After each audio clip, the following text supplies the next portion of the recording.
leave us some feedback. So without further ado, let me first turn over to Dr. Barry. Thank you, Professor Wong, for the very generous introduction. Thank you, Professor Yue, for your invitation to come here virtually, albeit to the University of Hawaii. It's a pleasure to be with everybody online in this virtual space and to share some of my thoughts and reflections on translating Wuhan Diary and also the greater context about reading Wuhan Diary. And I'm using the term reading rather broadly. If you give me a moment, I'm going to switch the screen to a PowerPoint presentation. So the topic that we're going to do today is on reading and translating Fang Fung's Wuhan Diary. This is in some sense a very personal issue for me because I'm not approaching this purely as an academic, but also as the translator of this book who was wrapped up in the very surreal experience of what unfolded after this very important book went global and went viral and also became the target of a major disinformation campaign. And so today I'm just going to kind of give a brief overview of what some of that process was like and also how it serves as a window to view a lot of the, not only the tension that we see happening right now between China and the United States, but also this process of bifurcation between different narratives and how we read across cultures, especially in times of political turmoil. I think we can see that all over the press right now, even the last couple of days. The story of Ming-Bao Yue, the Huawei executive, the way, and then the release of the two Michaels to Canada. This has been all over the news the last couple of days. And if you're a bilingual reader and you read how this has been reported in the United States and Canada and other Western countries, vis-a-vis how it's been reported in China and by state media in China, you see that bifurcation very clearly and two very distinct narratives about how we understand not only history, but our present moment and current events. And what happened with Fang Fung, I think, is an even more acute version of that. And through this book and through what happened to it, I think we really gain some interesting insights about how these narratives can be skewed and play out in very different ways across different cultures. So first, a little bit of background. Who is Fang Fung? Fang Fung is a writer born in Nanjing in 1955.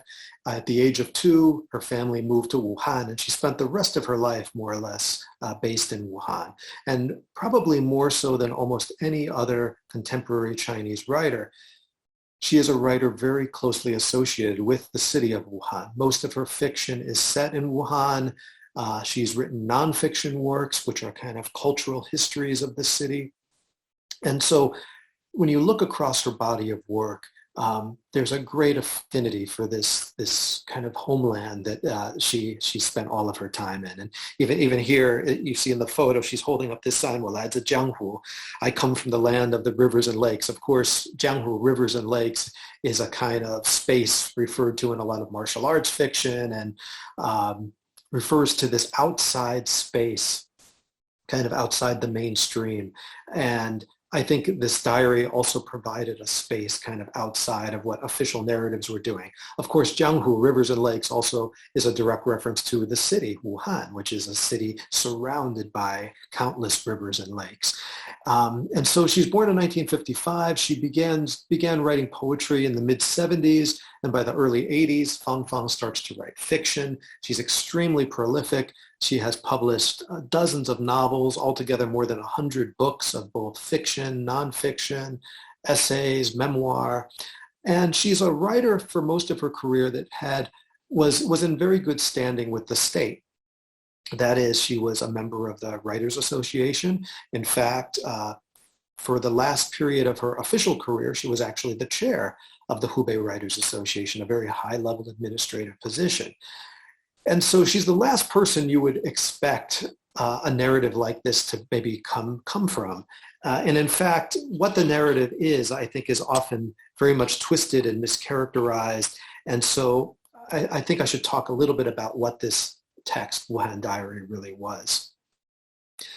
because she was so closely associated with the city of Wuhan, when the coronavirus outbreak began in early 2020, she was one of the first writers to begin documenting it in an online format. She created a blog, which was posted in real time via her social media account on Weibo, and later migrated also to WeChat. And she would post every day starting around January 25th and lasted 3 months, about 60 days of diaries. And they're very raw. They're very different than Fang Fung's fictional output, which is very carefully manicured, edited, very beautiful in terms of its prose, and a very high level of kind of aesthetic standards that she holds herself to as a writer. This, on the other hand, was raw. It was explosive. It had a kind of 爆发性, this explosive quality, because she's there in the site of the very first coronavirus outbreak globally, at least on a citywide scale. And she's documenting what she's seeing, hearing, experiencing from people around her. And she's just putting it on paper and uploading it online each and every day. And most of the posts are uploaded late at night between 11 p.m. or about 2 or 3 a.m. the following morning. And she does this for 60 days straight. Very quickly, these posts start to go viral, and she starts getting 2 or 3 million hits per post, and it goes up to around 10 million. Ultimately, she's getting around 50 million hits per post, which is a tremendous amount of attention for a diary like this, more so than probably the combined readership of all of her other books over the years. It was really unprecedented the way that this book cut through all the other narratives that were circulating in Wuhan at this time. And keep in mind, there were all kinds of independent media, independent journalists, there was state media, Xinhua, CCTV, a massive amount of media coverage in Wuhan about what was happening with the COVID-19 outbreak. But somehow Fang Fung's diary cut through a lot of that and it became a platform that a lot of people regarded alternately as the conscience of China or the voice of Wuhan. And there was an authenticity that people felt they could trust. And so there were stories of people staying up till 2 a.m. waiting for that next post to be uploaded. And I think the reason so many people gravitated towards Fang Fung's account, there's a number of different reasons, but part of it was that notion of authenticity, because they didn't feel this was manicured and whitewashed and censored and was following all of the parameters or the talking points that maybe the government had been sending down. She was just an honest voice. And when the government did things right, she gave them credit. When there were missteps, she also called out those who took those missteps. But it's a curious text because, as I said, it's raw and it's also composed of different aspects. So there's quotidian details from everyday life. Things like, how do you feed your dog when all the stores are closed, and how do you get dog food? To basic medical knowledge about how does COVID-19 spread? What can I do to protect myself? Are there any home methods? If I get sick, what can I do to try to get better? What's the situation at local hospitals? And she had a team of friends, many of them who were physicians, that she was checking in with on a daily basis. And they were providing all of the up-to-date information about what was happening with COVID-19. And then she, in turn, is transmitting that through her blog to all the citizens of Wuhan and Chinese speakers globally who are also tuning in to understand what's happening with this very scary outbreak. There's also little details about her neighbors, her colleagues, her friends, and there's very incredible passages where she speaks truth to power and articulates things that you really don't see in other social media posts. You don't see other writers doing in terms of calling people out for various missteps. And when there were flaws early on, such as what happened with the Dr. Liu Enliang, she talks about that and she calls the government out. And when they initially said that it was not, COVID-19 was not transmittable between people and human-to-human spread was not possible. And later when that was revealed, she calls that out. And when there were mass gatherings during the Chinese Lunar New Year holiday, when people knew that this virus was already spreading, she calls all of that out. And so all of that would later become critical information in terms of how this book would later be received and attacked.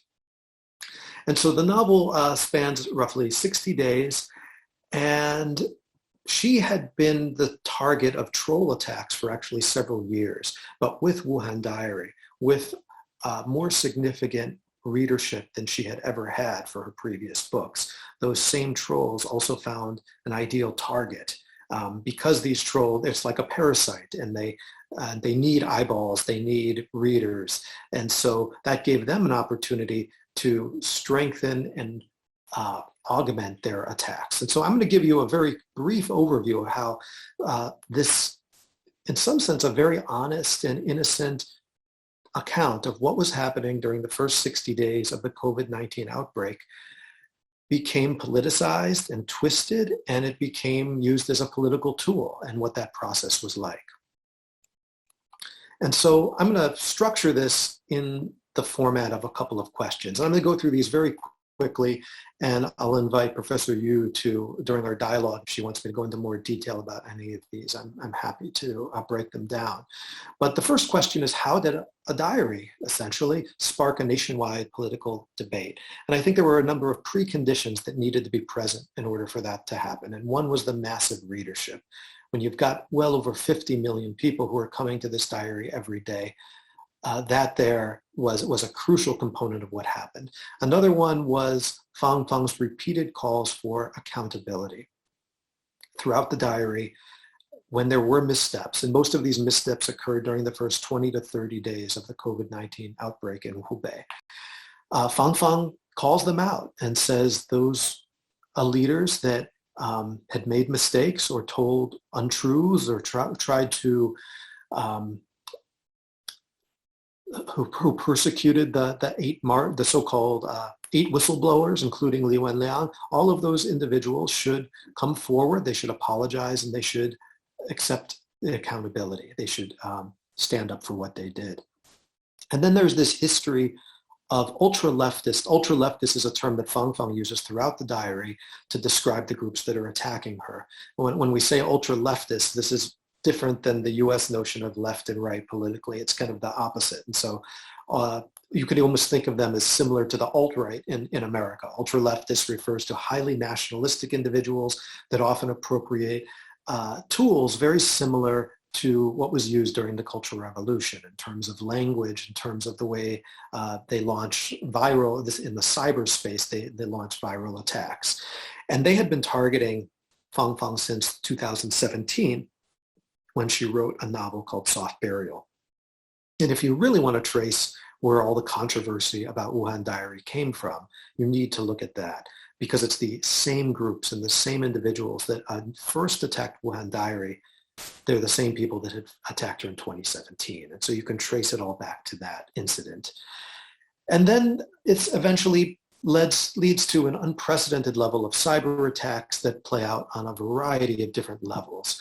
And the attacks focus on a multitude of things, and it grows over time, but they include claims of hearsay, and that everything that Fang Fung is writing about are so-called secondhand accounts. This, of course, is tied to larger notions of authenticity, where they claim it's a fake diary, it's a diary of lies. One of the details that fuels this is throughout the diary, Fang Fung rarely uses real names of people. So the doctors that are giving her information, her neighbors, her colleagues, all of them are referred to as my neighbor, my friend, my doctor friend. And she does that as a protectionist method to protect these individuals, because she knows that she's already been targeted by these trolls online, and she doesn't want them to be targeted as well. And so it's a very simple rationale for why she does not reveal these names. However, that later becomes fodder for the trolls to launch even more vicious attacks on her and try to defame her and claim the entire diary is nothing but a bunch of fabrications. Eventually, what's quite fascinating about how this controversy played out is that as Fang Fung was writing the diary, as I was translating the diary, Sino-US relations were experiencing an unprecedented shift in terms of the pace with which they were deteriorating. So if you remember back, this is early 2020, March of 2020, April of 2020, you start to see increased anti-Chinese comments coming from the Trump administration. Also other governments all around the world. In India and various Western nations were starting to call for China to pay reparations to other nations for so-called unleashing the coronavirus on the world. This was part of the rhetoric. You also had, again, the US president using racist terminology like Kung flu and China virus to characterize COVID-19, which brought Sino-US relations to a kind of very tense place. And it's as this is taking place, Fang Fang's writing this diary. And the diary has nothing to do with the United States, but because of the changing, rapidly changing geopolitical reality that is the macro environment that all of this is taking place in, the book starts to become viewed through that lens. In particular, around April 7th, when news of the international publication of Wuhan Diary is announced, primarily the US edition and the German edition. Once that hits the media online, there's an explosion of troll attacks. And now it's twisted so that this is almost an American imperialist action meant to hurt China, that the diary is somehow now viewed as something to smear China, to make them look bad, and which is completely not how it was written and conceived, or it was certainly not the intention of the translation, but that's how the trolls in China started to spin it. And it becomes inextricably intertwined with conspiracy theories about the origin of the virus, which Fang Fang never mentions, US conspiracy theories, political motivations. I become a CIA agent or a spy, and there's all kinds of crazy allegations that start to fly around this time. This is early April. And so it gets tied into these conspiracy theories, and then you also have attacks focused on personal aspects of Fang Fang's life, her property holdings, her finances, her history of international travel, etc. And it takes on a very vicious kind of personal tide as well. So the attacks are waged on multiplicity of levels. So you have social media attacks, you have these death threats, which also serve as a form of intimidation to silence those would-be supporters of Fang Fang.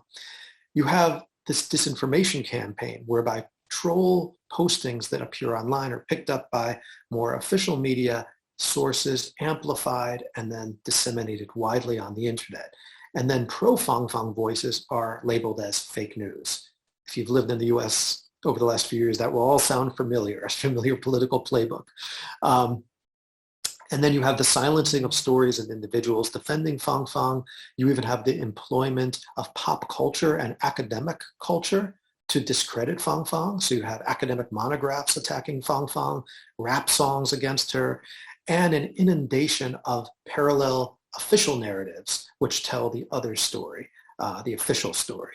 And so I'll just give you a few examples of this. This is my Weibo account, and this is what my message thread looked like early April, so around April 8th of 2020, when news that this diary was going to be disseminated online. This is what I got. This is a small fraction of thousands of messages that started to appear attacking me. And this is a pretty good characterization of the type of troll attacks.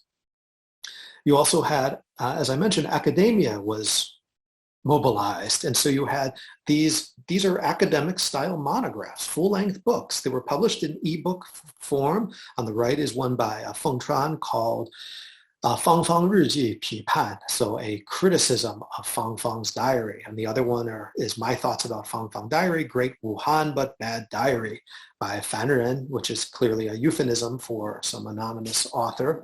But these types of publications start to appear from pseudo or somewhat academic realm. And so, and then you also get this kind of Cultural Revolution-esque narratives and posters that start to appear. This one is 打倒帝国主义走狗卖国贼 Fang Fang. So down with the imperialist running dog and national traitor Fang Fang. This is a message that appeared and circulated widely on Weibo. Big character posters, if you remember, these are a layover from the Cultural Revolution. They are employed and pasted all around Fang Fang's neighborhood, very close to her home. And if you look at the structure of these types of posters, I don't have time to go through the whole narrative, but they're almost identical to what you would see during the Cultural Revolution. This is a WeChat group called Hong Si Xiaobing, the Little Red Soldiers.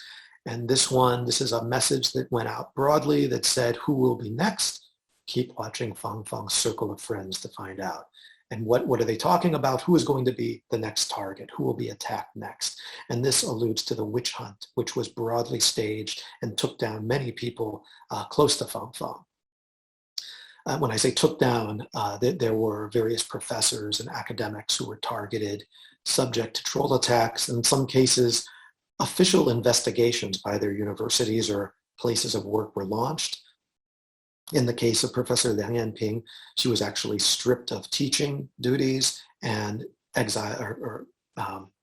removed from her membership in the Chinese Communist Party. So there were these real life consequences for many individuals who were close to Fang Fung. You also had the employment of pop culture. So this is a Jay-Z song called Empire State of Mind, which was redubbed with anti-Fang Fung lyrics, and that went viral online. There was this song called Round on the Inside, Square on the Outside, and the lyrics were all basically a greatest hits of all the conspiracy theories that were attacking Fang Fung. Again, this was a big hit online and went viral. And these are professionally produced songs with professional music and orchestration and singing, and they went online days after this so-called incident exploded in mid-April of 2020. So it shows the level of orchestration. You also have it employed in political art. This is a so-called wolf warrior artist who did a whole series of anti-American works, but this one was called Crown a Jester, which shows Fang Fung in a clown outfit, or court jester outfit, holding her so-called Book of Lies over to an American general with, you see the knife there. One of the main attacks that was circulating broadly in Chinese social media was Fang Fung was handing the knife over to the Western imperialists, the knife that would then be used to hurt China. And so here she is very literally handing the knife over to this American general that's crowning her with a dog collar. Meanwhile, the international media is eating this up. More political art, burning Fang Fung's diary, a political cartoon about the cell phone photo which appears in the diary, which we can talk about later if any of you are interested. This image is from Word Cloud, which traces sensitive terms that are being censored on WeChat. And so from February through December of 2020, you can see Fang Fung very boldly appearing in the middle of this image, which just shows you how much attention was going to not only censoring, but kind of crafting the narratives about Fang Fung and how they were being manicured online.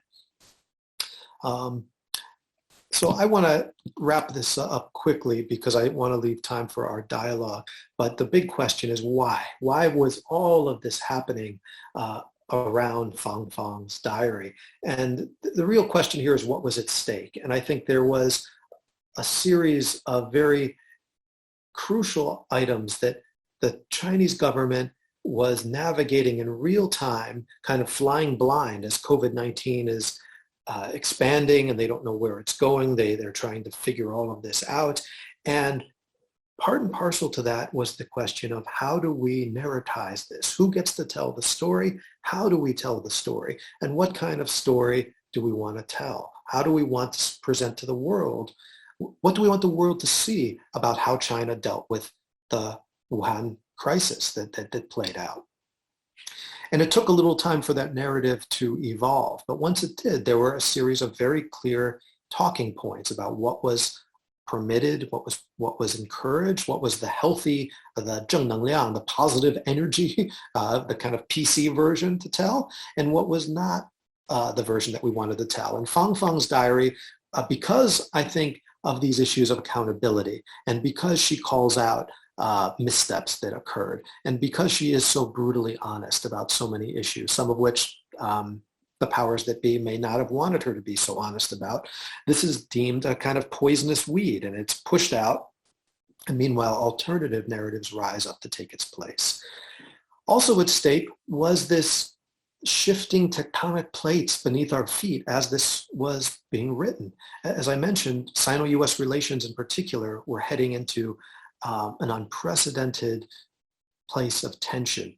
And that pulled this diary into those aforementioned controversies regarding international reparations, the origin of the virus, and Sino-US relations. Again, I have asterisks there because I want to emphasize these are not items that Fang Fang discusses in her book, not at all. But somehow the controversy, the incident surrounding this book, it became inextricably intertwined into those larger issues. For me, one of the most important is how this diary played into larger debates about the nature of civil society in China.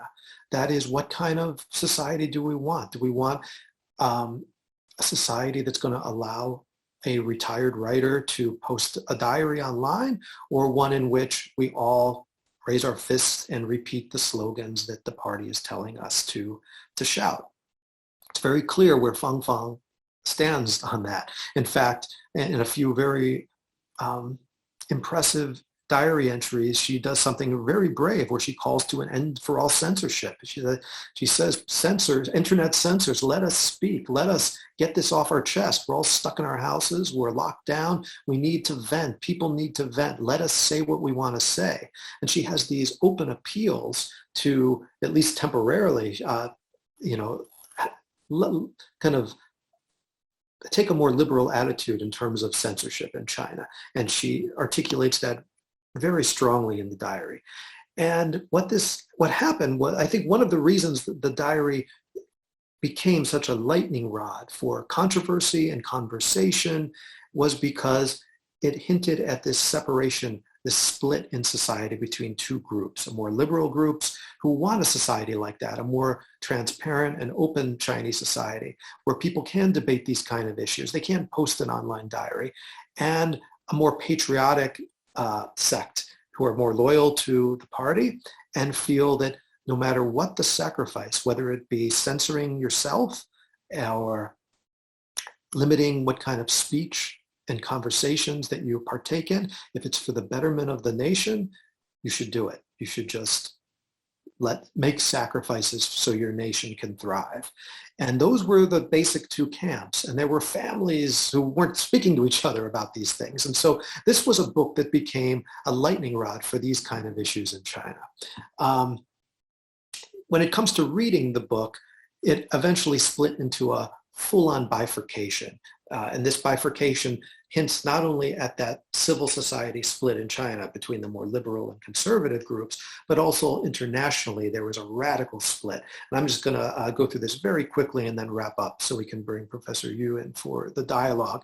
But basically what happens is Wuhan Diary becomes a veritable cultural phenomena internationally, wherein it gets translated into 20 languages, becomes a bestseller in many countries like Germany. It gets overwhelmingly positive critical reception, everyone from the New York Times to the London Times to NPR. Everyone has a very positive response to Fang Fang. Whereas within China, official media is actually swayed and it goes in line with the trolls. And they start to claim that Fang Fang is a traitor, that she in fact is weaponizing this diary to hurt China, that she's giving ammunition to these antagonist forces. And so there's a very sharp shift between these two different narratives. You can see that even if you go to the Amazon reviews, where Chinese netizens, trolls, have gone and given it quite a few one-star reviews where they parrot those same criticisms. You can also see it internationally, where there's all of these different Wuhan diaries in a global setting by Fang Fang, different language editions. There's also a few other non-official diaries like that by Liu Yu or Guo Jing. But within China, we have seen the very curious rise of a whole army of official Wuhan diaries. And these are just a handful of them. So the diary to battle the virus, or Wuhan Diary Battling the Virus, or Wuhan Diary 2020, the Diary of the Battle Against the Virus, the Diary of the Angels, angels in white referring to the nurses and to the medical workers, Wuhan's Diary of and they go on and on. These are all diaries written in many cases, the exact format as Fang Fang's diary, talking about the weather, talking about quotidian details, talking about the larger picture, but all of them with a great infusion of positive energy, 正能量, telling the official version of what the government wants you. And so all of these diaries, dozens of them, have risen up to take the place of Wuhan Diary, Fang Fang's account, which has been suppressed. So when we talk about reading the diary, readers in these different regions have very different understanding of what Wuhan Diary is. In fact, today I think most Chinese readers, all they've read now are the troll accounts, because those have risen up and taken over all of the narratives.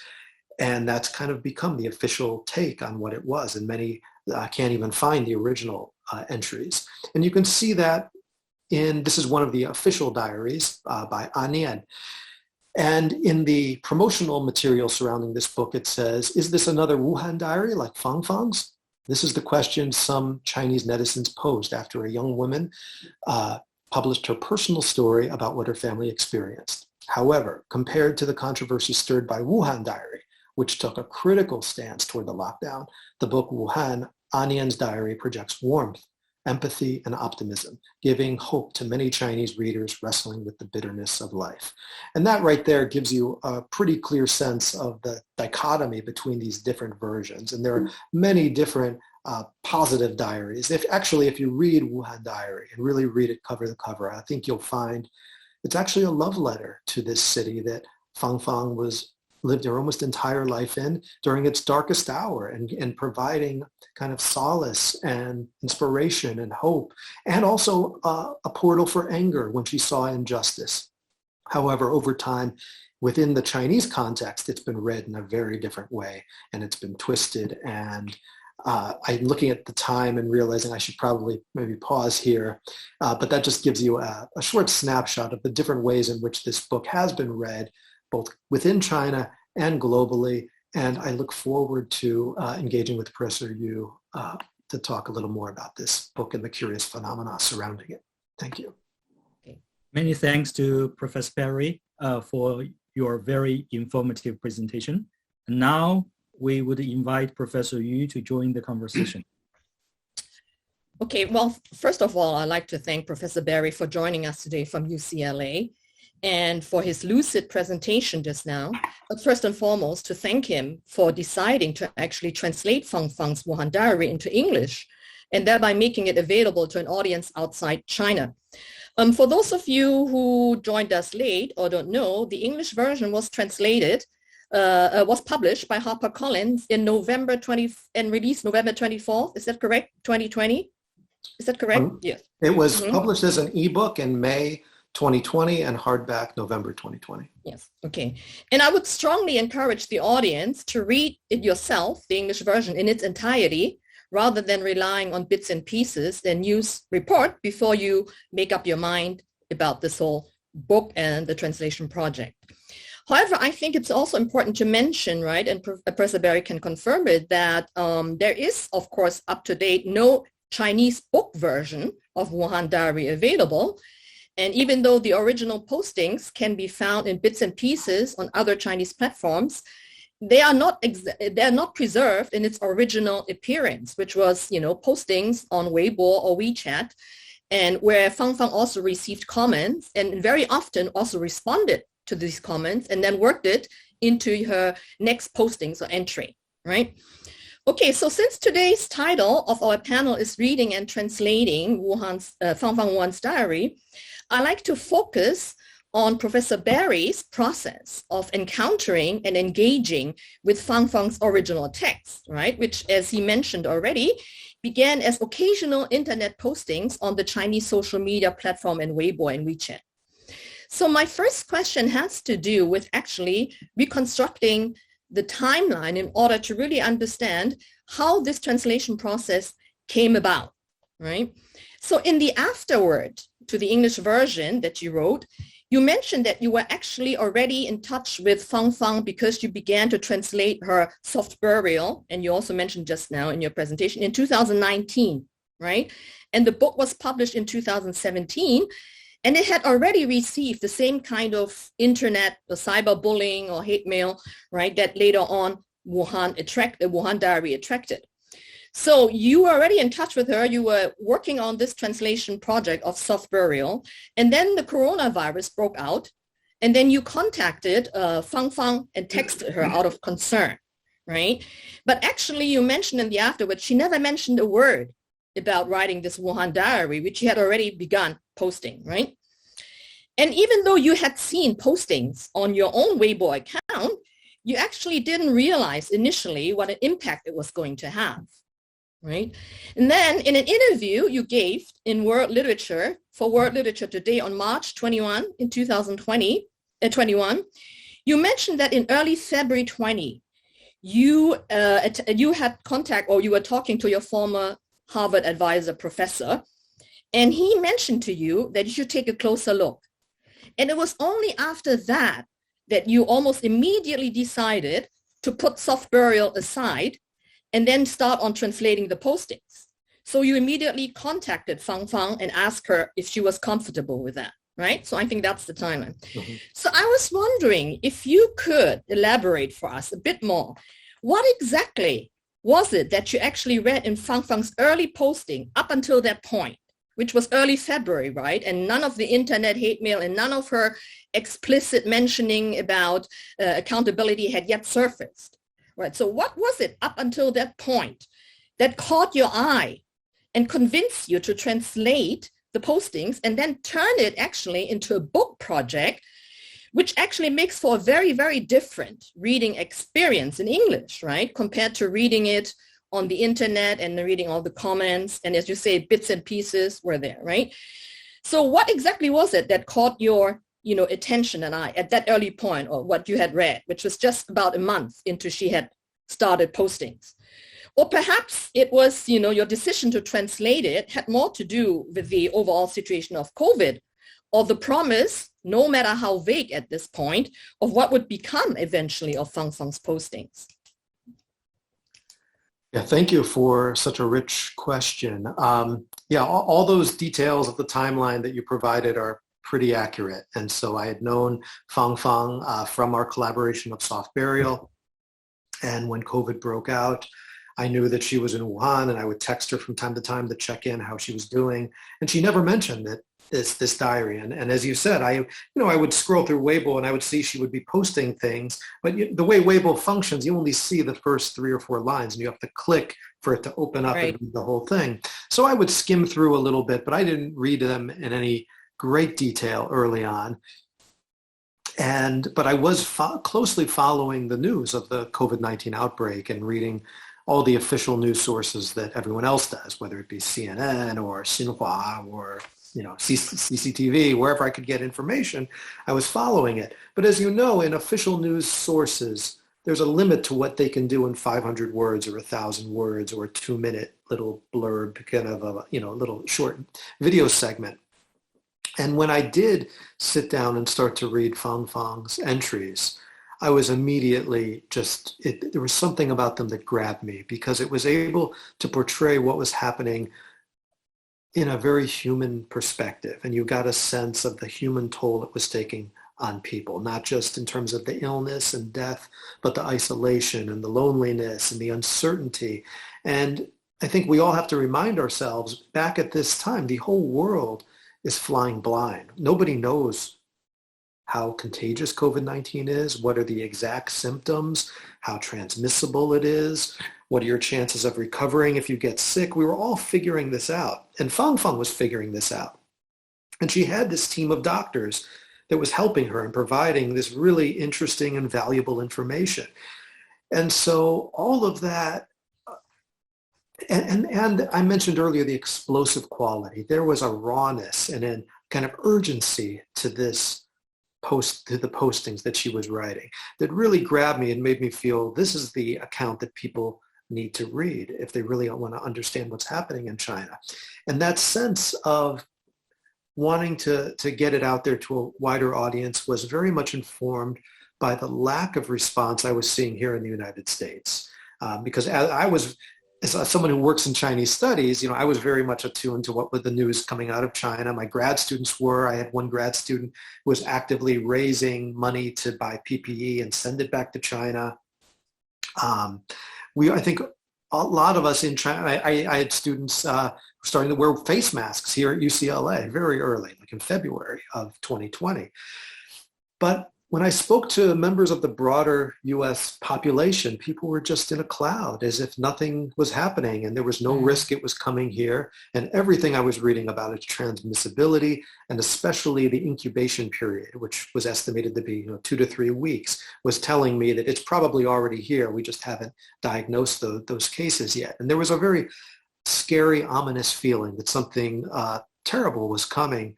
And people need to educate themselves about what COVID-19 is. And I thought that Fang Fung's account was one of the best tools we had at that time. And as a translator, of course, you always want to work on projects that are impactful.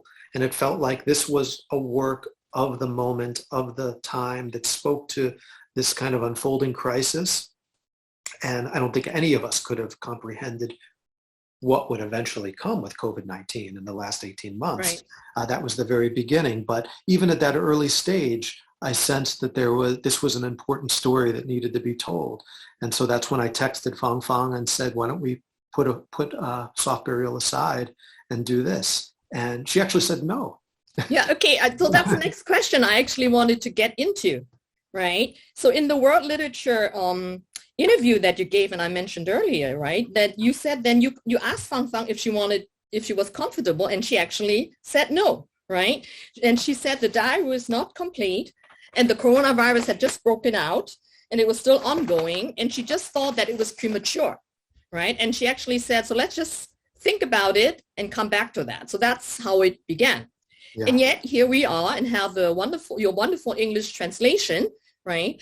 So in her introduction to the English book version, right, Fang Fung actually explicitly thanks you by claiming that if it hadn't been for you, she would have never thought of publishing this book overseas, and certainly never would have been brought about at such a fast speed, right?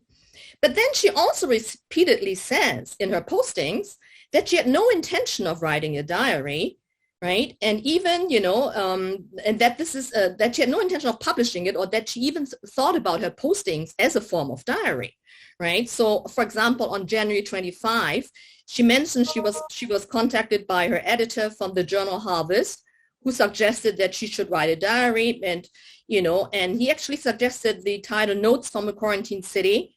But her response, she said she had doubts because her Weibo account had already been closed at that time, right? And again, she says she had no intention of writing the diary, and she even says in several postings that it's not literature, or she doesn't see it as literature, or it's not a novel, right? So on February 27, she says, right, this is certainly not a novel. These are just my own personal accounts, collections. On March 23, she says, right, she wanted to say that, at first I didn't really look at this as a diary, and that's because I wasn't the one who suggested to use that term, right? And then she also says on that day, March 23rd, which is already very late, right, towards the end of her, that her initial motivation was just to fulfill a publishing agreement, right? She says, I thought writing daily essays would be easy. I never expected, as I went further down this road, I would completely forget what brought me here and to begin with. So I was wondering, how you felt when you read these comments by Fang Fung, right? And what kind of convincing and persuasion it took on your part and that of the publisher Harper-Collins to get Fang Fung to eventually agree, right? And give her blessing to this English translation. Mm-hmm. Yeah, so I didn't feel it was my place to persuade her or to do anything. And so all I did was early on, I suggested we put aside soft burial and publish these as a book. For me, it seemed like a no-brainer, just that this wasn't such an important, by that time, this had already gone viral in China, and she was getting tens of millions of readers. So it was already a global story. What both COVID-19 and her account was a global story. There was so much coverage about it. And it just felt like it was essential to get her voice out to a broader audience. But when she said no, and she said it was premature, I don't know where, it's an incomplete work. I'm still writing. I don't know when I'm going to be done. I don't know when the quarantine will end. I 100% respected that, and I backed off, and I just said, I understand, and let me know if you want to revisit it. And that was it. But a week later, she wrote back to me, and in the interim, I think an agent based in the UK had contacted her, various publishers, various journalists, and even rogue translations started to appear. So without getting her permission, people started to translate it and post excerpts online. And there were various websites and blogs that were translating it. And she said, it looks like it's going to happen anyway, right? It is happening in terms of the translation. Let's do it. And so I found an agent to represent both of us, and the agent started to immediately solicit publishers. Well, before that, I had to produce a couple samples, and I think I translated 2 or 3 entries as a sample and created a proposal, and then the agent took it, and Harper-Collins bought it very quickly. Mm-hmm. So that was the basic timeline. But yeah, there was no persuasion. It was really, I suggested it, and then after some time of consideration, he eventually agreed that it was a good idea. Okay, great.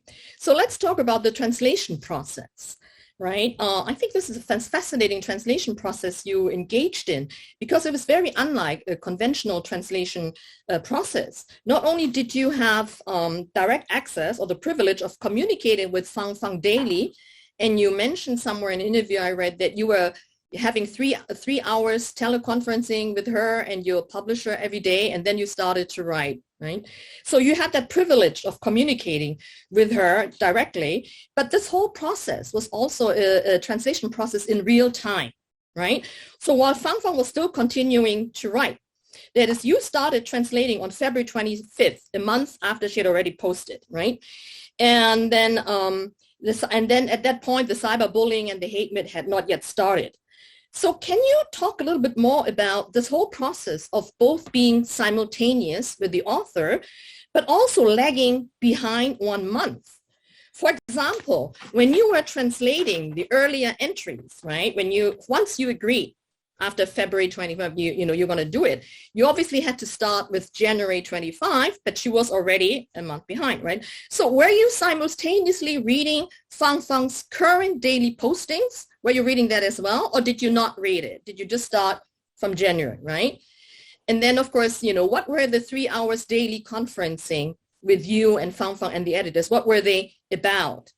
And then did the knowledge of suddenly having acquired an English-speaking audience, did you think that influenced Fang Fang's subsequent postings, right? Because you mentioned in the interview and in other news reports that I read that the second half of the diary focuses a lot less on the coronavirus, which had already been contained, but focuses more and more of what had become the internet, the ultra-leftist criticism, the cyberbullying, and so on. Right? Okay, so that's about the translation process. Mm-hmm. Yeah. So I will say, another major theme of the diary, as you hinted at the end of your question, is this whole theme about cyberbullying and internet censorship. That's a major aspect of Wuhan Diary. And I think that's also something that makes it, on the one hand, so unique, but also so of our times, because just think of every one of us who are online right now, the fact right now we are in a virtual space, and how much of our lives have been mediated through a computer screen and the internet for the last 18 months. And here at the very beginning of COVID-19, you see the interplay and the interactions between online violence and COVID-19. And it's there from the very beginning, where she even says in that first entry, I'm not sure if I can even post this or not. We'll see if the censors let it through. And then that kind of plants the seed for a narrative thread that will germinate and take over as the diary continues, because as she's writing, she's becoming increasingly targeted by these online trolls, and that becomes a major theme of the book. But I think it's also a very powerful allegory for just the intersection of disinformation, of online violence during this era of COVID-19, which we're seeing everywhere in the United States, and it's a global phenomenon. that's actually one of the really interesting things I think about Wuhan Diary, is the way it almost anticipates so many of the, in many cases, unsettling intersections that we saw during COVID-19. Think of racism, and those of us here in the United States are all very familiar with the anti-Asian hate and the members of the Asian American community and Asian community that have been targeted. I mean, Fang talks about natives of Wuhan being targeted for racism and discrimination during the early outbreak in other provinces in China because people think they're infected or they have the virus. And so even something like that, she's anticipating very early on. And so those are some of the things that I think make this not just a document of the moment, but also an anticipatory document that foretells what so much of the world would eventually go through. But kind of circling back to the heart of your question, we were talking about that. Yeah, so what I find so fascinating is that this was actually, let me say, right, a process that happened in real time, right? But with 1 month lagging behind, right? So even though you had to start from January 25 at the point of February and you had read some, she was continuing to post. Right. And throughout this translation process, you mentioned in an interview that you were constantly talking to her every day with your publisher, the three of you, right? Yes. So there is this strange temporality of being, simultaneous with her through these daily teleconferencing and talking, obviously, about the translation project. But also, you had to start 1 month behind, right? Yeah. So I was wondering if you can talk a little bit about that kind of, temporality, and then, whether you were reading while you were translating the earlier posts, also the current ones. And I think by that time, the internet hate mail on that had already started, right? And then the third part is, to what extent suddenly, right, for Fang Fung, do you think, right? Because I think her second part of the diary reads very differently, right? But this is just my feeling, right? How suddenly the knowledge of having an English-speaking audience, because she had already agreed, you guys, teleconferencing every day for 3 hours, right? How that has actually influenced her later postings, if at all, right? Yeah. Well, what I should clarify, it was not teleconferencing. It was more text messages being exchanged between, I was the kind of hub. And so I'm interfacing with our agent, and then she in turn is interfacing with all the publishers, and I'm interfacing with Fang, and then I'm translating. And a lot of that is not anything very very interesting. It's because there were 20 countries that bought rights to this book. And so each and every one of those contracts had to go through me, and I was even translating a lot of the contractual details and a kind of a conduit for all of those negotiations that were going by and getting approvals for various things. And so a lot of that was getting that information, then transferred to Fang, getting responses and going back and forth. And then there were just conversations, of course, that we would mostly have via text message, just about the translation process, about her writing process, I probably had more communications with her than almost any other writer in the history of my career as a translator. It was every morning we were back and forth texting, and also about the troll attacks, and so there was a lot of discussion about how that was playing out.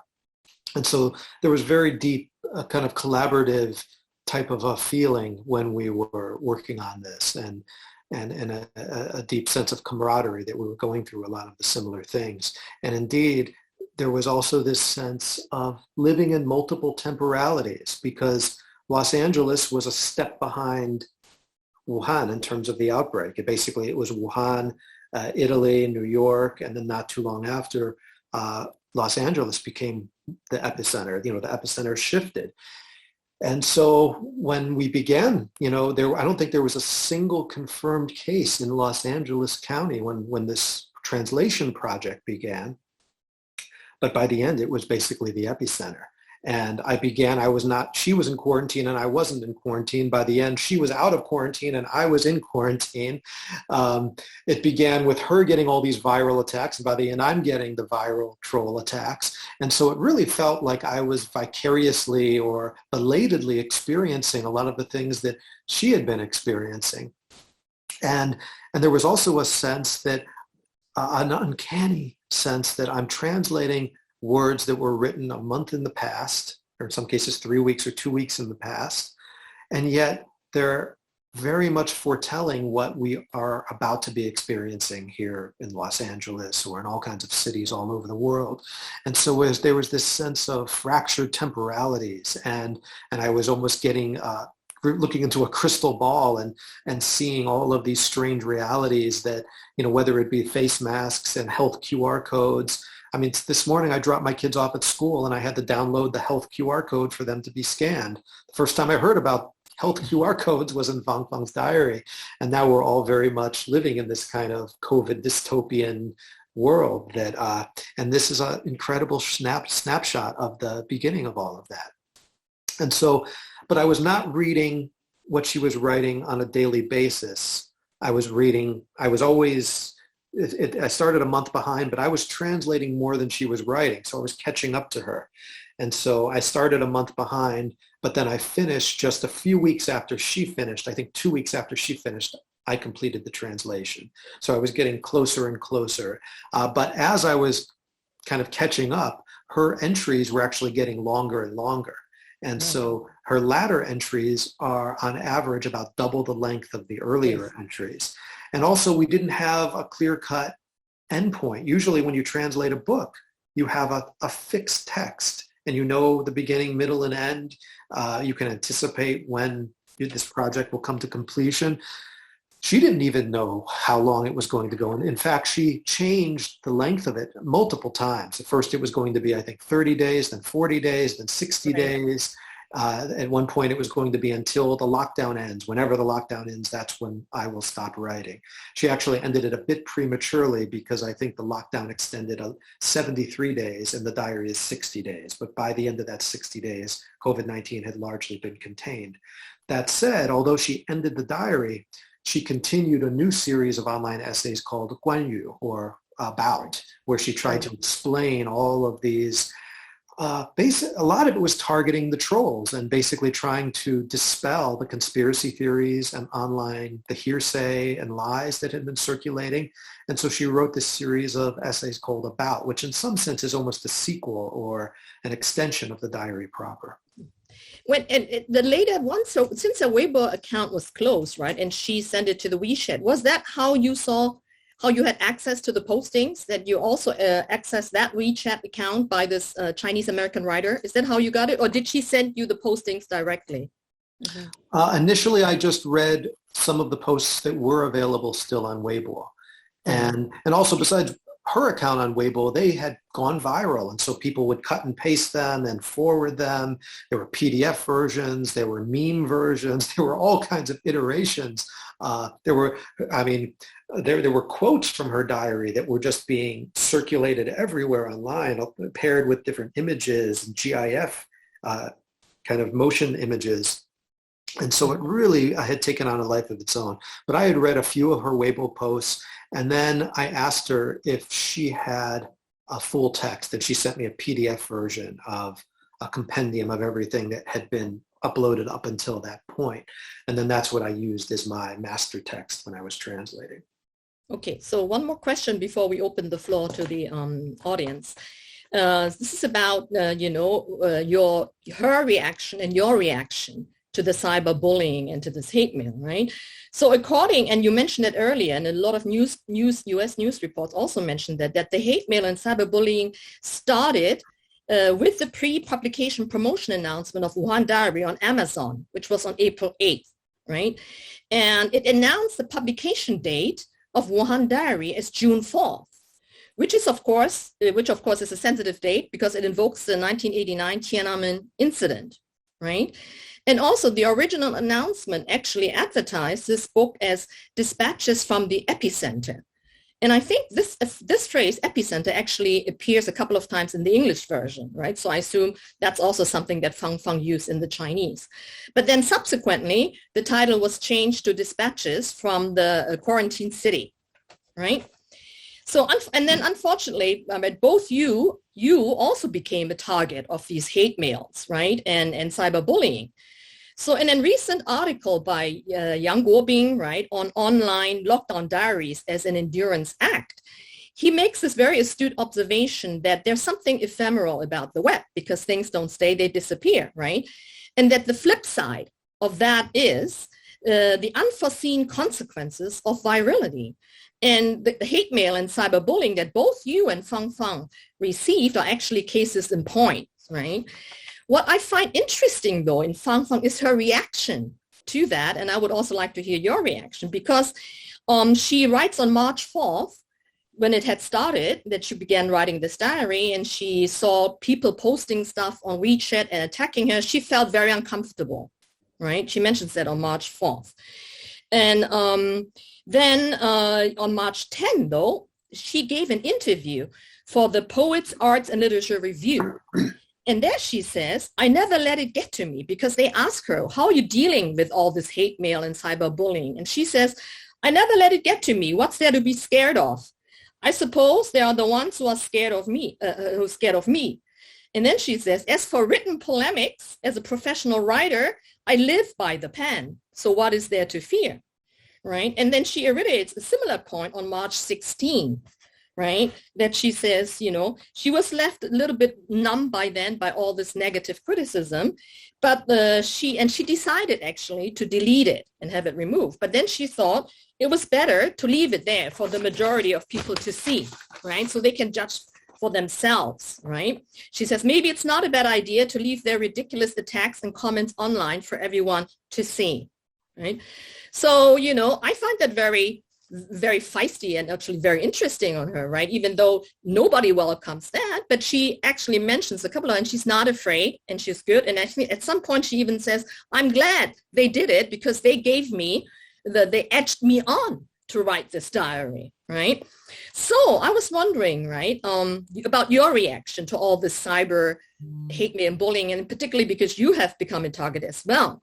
But given what we know about this sort of unpredictability of the internet, right? And also the fact that you've been following the whole debate on the soft burial attacks, right, on this novel by her. So were you surprised, or were you not, right, by the eruption of that hate mail and cyberbullying? Okay, so a lot of topics to discuss here. So I'll start with the title. So indeed, the original title was Wuhan Diary, Dispatches from the Original Epicenter. And that was, the subtitle was a subtitle that Fang Fung never provided. That was something the editors at Harper-Collins added to the book. And I actually can give you a forensic evolution of how that title came about. And that was early on, as I was translating, and I would occasionally send pages to the editor. And one day he wrote back and said, wow, if we were going to publish this today, I would call this Dispatches from the Future. And so that's where Dispatches came from. And that's where I think that original notion came. And then at some point, when they showed me the cover design, they used Dispatches from the Original Epicenter. And to my eyes and ears, there was nothing too sensitive about that. Perhaps I was too naive. I mean, I don't think there's any controversy that the first major outbreak was in Wuhan, that there was a massive number of people infected. That's not to say it was necessarily the origin of the scientific origin of the virus, but that was the first site of major outbreak. What had happened, though, once the trolls took over, they started to attack. The first thing they attacked was the title, because the book isn't published. There's no translation. All they have is the title and the description. And so those little details are what they latched onto. And so they actually lobbied several attacks against almost every word in the book's title. And I could talk for an hour about that alone. It's a long story. But in short, they came off very hard about that this was somehow Fang Fung alleging that Wuhan was in fact the origin of COVID-19. Right. And of course, Fang Fung is not a scientist. She doesn't claim to be. And so immediately she said, no, I don't like that subtitle. Let's change it. And the publisher respected that. They changed it within a week. All of the online websites had changed it to the new subtitle. But those troll attacks continued for more than a year after, even 18 months afterwards. You still see troll attacks now claiming latching onto that original epicenter tagline. And so it tells you something a little bit about how the trolls function. Another thing had to do with the publication date. You mentioned June 4th. The US publication date was never June 4th. I think the German publication date at one point was June 4th. Oh, yeah. Maybe. And that was simply, the day they have, 1 day a week is when all the new books roll out. There was nothing political about it, but it's the German title was also a diary from a forbidden city, I think. I read it. So I think, it went along with the selection of the German translation for that book. Right. Right. But even the US version, at one point, we changed the publication date several times because Fang Fung, the length of the diary kept changing. We didn't know when it was going to end. So I think originally it was in June, and then we moved it up and moved it back and kept changing. At one point, the publication date for the ebook was May 19th. And the Lianghui, the two big party congress, the two party meetings was scheduled for May 21st.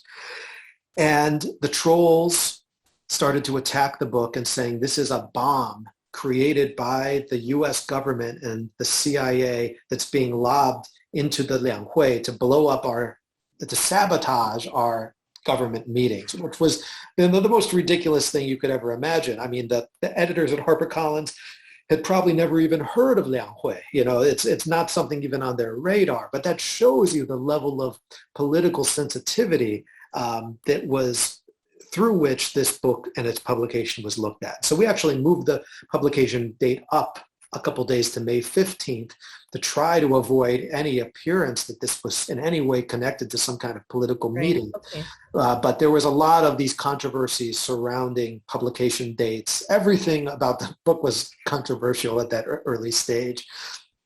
And in terms of the ephemeral nature of the posts and that's your reaction also to that, were you surprised, in a way, given what we know about all of that, right? Right. Or were you kind of expecting that? Mm-hmm. Mm-hmm. Well, you mentioned that the attack started around April 8th or so. Actually, that's when they reached a new crescendo. They had existed earlier, right? There were trolls attacking Fang Fung quite early. And so I knew it was a little bit controversial, but there was no way I could have anticipated the level to which this grew. In fact, I think it's probably one of the most controversial books to come out of China in decades. I mean, it's certainly the single most protracted campaign against a single author in China in decades, maybe since the Cultural Revolution. And I mean, even you think back into the 80s when like Bai Hua and, Ku Lian and all these literary campaigns that took place, none of them were like this. They didn't have the internet and the power to harm millions of online trolls. And so there was something quite unprecedented. And I think that is tied to the stakes involved with COVID-19. This was a global threat. And there were people in the international media, at least, that were calling this, China's Chernobyl moment. That's how it was being characterized in the international media early on. And I think those within China at high levels were very sensitive, hypersensitive to how this was playing out, how it would be narratized. And that's why all of this attention went to manicuring the narrative and suppressing narratives that might be harmful. And they deemed Fang Fang a potentially harmful narrative in this case. But my response, part of it was to preserve as much of this as possible. So actually, I completed a book manuscript documenting the entire Fang Fang incident. And that's what I spent, after I translated the novel, I spent the second half of 2020 writing a book about what happened. And part of that was because I was seeing all these posts disappearing just, and the history was being erased. And not only of Fang Fang supporters, but even some of the very critical posts were being erased. And some of the harshest and loudest trolls all of a sudden fell silent because the political winds shifted one way or another.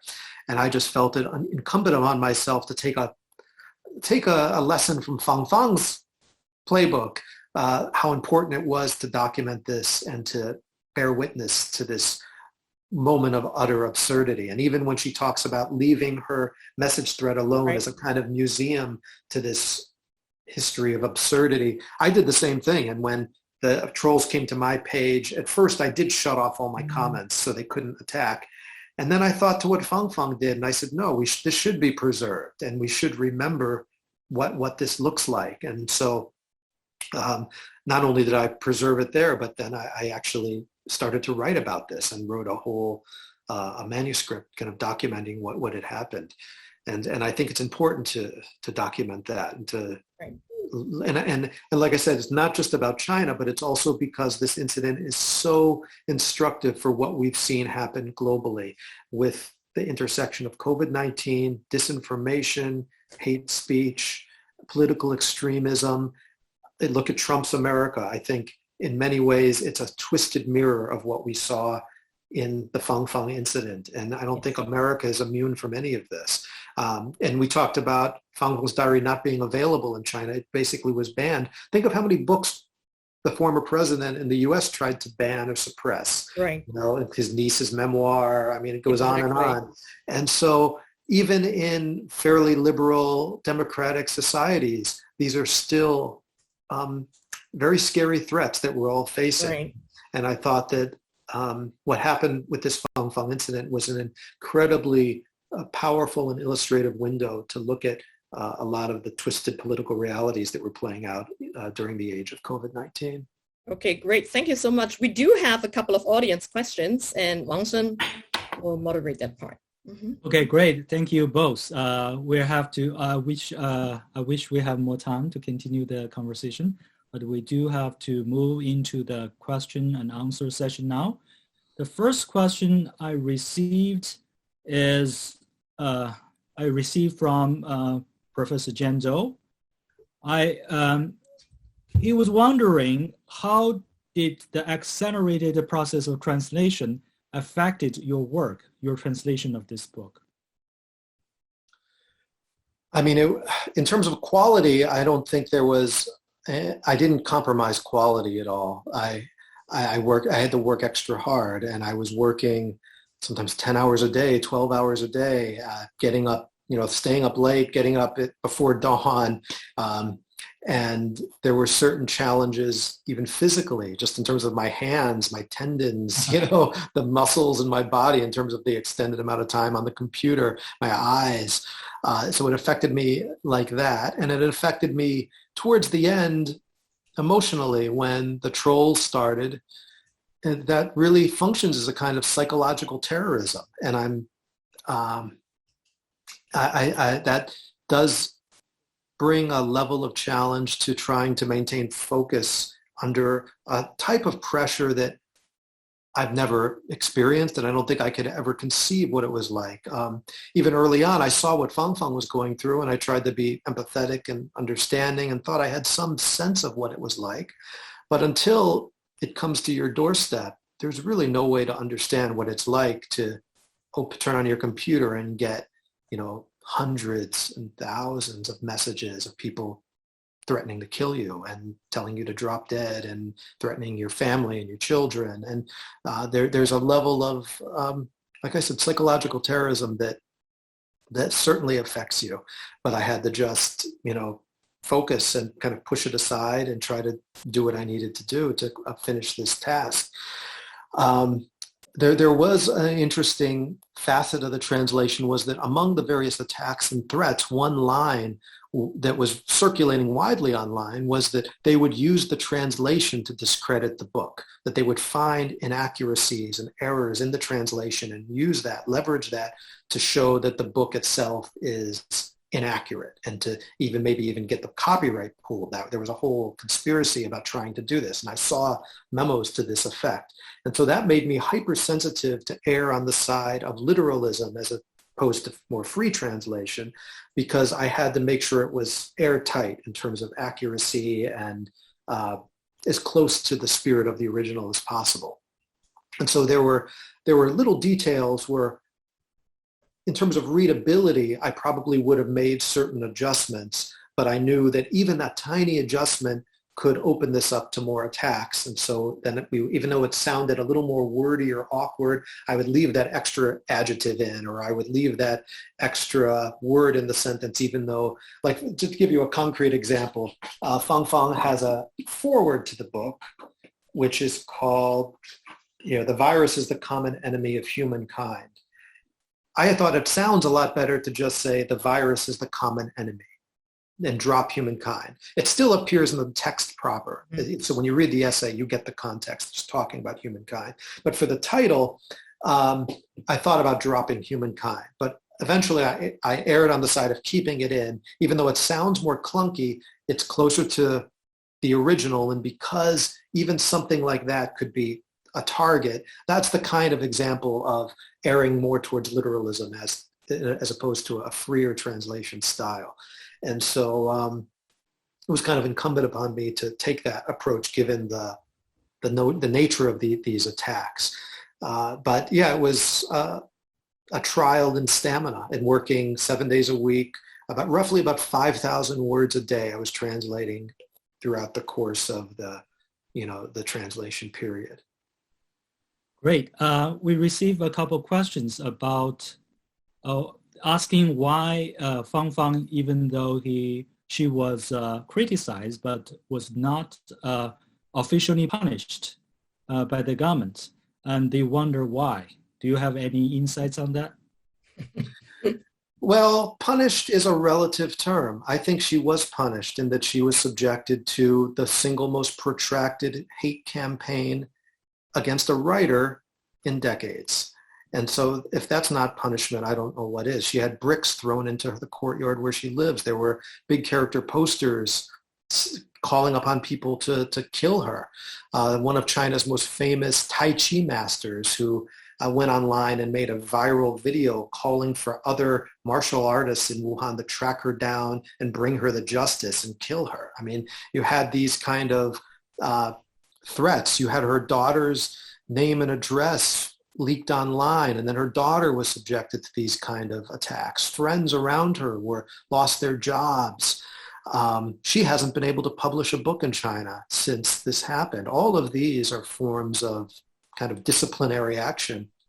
As a writer, I think earlier it was quoted about what she has as a writer is her pen, right? But that was taken away from her. She doesn't have that in the same way anymore. All of those platforms she had access to in terms of publishing houses and magazines, nobody's willing to publish her work ever since this incident broke out. And so that also is silencing her is a terrible form of punishment for somebody who relies on their ideas, their thoughts, their stories as not only how she makes a living, but I think it's her spiritual garden that she's created, and that's all been taken away. The next question is from Ivana Gubic. I saw the names of the writers like Wang Meng and Han Han wrote on the cover of the last Pro diary mentioned by you. Did they endorse the diary? Were established writers like that also attacking Fang Fang? Yeah, so that's we're referring to this book. This is Anyan's diary, and you see a long list of all of the endorsers there, including Wang Meng. And just because they're endorsing this book doesn't mean they're attacking Fang Fang. I don't think any of these particular writers or filmmakers listed here, or actors, attacked Fang Fang. But if you're a Chinese speaker, you can actually search online, and there are people who have published stories about who's who on the Fang Fang controversy, and they'll have short quotes from the pro-Fang Fang establishment and the anti-Fang Fang establishment. And you can clearly see, like on pro-Fang Fang, there are writers like Yan Lianke who published a pro-Fang Fang essay, Yan Geling published an essay. There are several well-known public intellectuals who did stand up and try to speak out in Fang Fang's defense. And there's also a very long line of more kind of official voices that came out against Fang Fang. And so there is a split, but these particular writers, I don't think any of them came out against Fang Fang, but it's incumbent upon many of them to get behind these official books. And like I showed you before, I mean, they go on and on and on. This one's confidence comes from effectiveness, a foreigner's Wuhan Diary. And this is a foreign student studying at Wuhan University, and he published a diary. But you have all of these different official diaries that came out. And many of those did get the endorsement of high-ranking officials or figures from the cultural world. But I think what those works do as a collective is they rise up to try to take the place with the correct narrative as opposed to the poisonous weed. This is the study guide that we should all, this is the correct version of history. And whereas Fang Fung has an incredible passage in her diary about gratitude, where at the end of the lockdown in Wuhan, there was a call for all the citizens of Wuhan to rise up and express their gratitude for the government. And Fang Fang wrote an incredible passage where she basically takes that to task and says, if you want, I could even read a passage from that. I don't know would we have time for that? Maybe not. Okay, we only have 4 minutes to go. Okay, so we'll leave that for your readers. But yeah. But those types of passages, I encourage you to seek out because she takes a very different. Whereas the official diaries all will take that, basically express their gratitude to the government and acclaim the victory against the virus. Fang Fang says there is no victory. There's only the end. But there's nothing to celebrate here. Yes. Yes, we encourage our readers to get a copy of the book and read it yourself and make your own judgment. It's a very rich book, a lot of messages upon your own interpretation. Okay, unfortunately, our time is up. And a big mahalo to our speakers again for joining us and for sharing with us your great insights and your expertise. And many thanks as well to the audience for submitting so many interesting comments and questions. I'm very sorry that I cannot get to all of them. Before you go, a quick reminder that we have another event on October 13th at noon, focusing on family, gender, and one-child policy in contemporary China. We hope to see you again. Enjoy the rest of your day and see you next time. Thank you.